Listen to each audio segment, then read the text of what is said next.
अस्सलाम वालेकुम नाज़रीन, दादू न्यूज़ शो में भलीकार माया राजा अल्ताफ़ अब्बासी। मुस्पुल के हिननि पंहिंजे घर जी सम्झो त इहे देगड़ी हलाइण जो चूल्हे ॿारण जो हिकिड़ो ज़रियो बणाए चुको आहे। अच्छा, दादू शहर अंदरि जेको आहे मोर्सी सियासत खे कीअं था ॾिसो ऐं इन जो जेको आहे ख़ात्मे जो कहिड़ी राय तव्हां ॾेई सघो था? जेके उहे घरनि ताईं महदूद हुया राशन जेको ॿियनि वार्डनि में काउंसलर ॾियनि पिया, पर असांजे वार्डनि में उहे काउंसलर बि ॾिसण में कोन आया।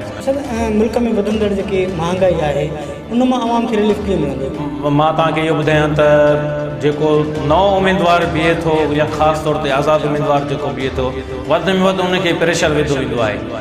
मौजूदा जेको आहे इलेक्शन में जेको आहे जेके उमेदवार आहिनि जेके बीहंदा आहिनि उन्हनि खे कहिड़ियूं ॾुखियूं पेश ईंदियूं आहिनि ऐं उन्हनि ते जेको सियासी दबाव हूंदो आहे उनखे कीअं जेको आहे हल कंदी? ऐं साईं खे ख़बर आहे बज़ाते ख़ुदि त एतिरा उन ते रेट थिया त असां उनखे माइन जी बुरकनि में लिकायो, हंधनि जी पेतियुनि में लिकायो, वॉशरूमनि में लिकायो। उहो साईं खे मोहतरम पीर साहिब खे सॼी ख़बर आहे।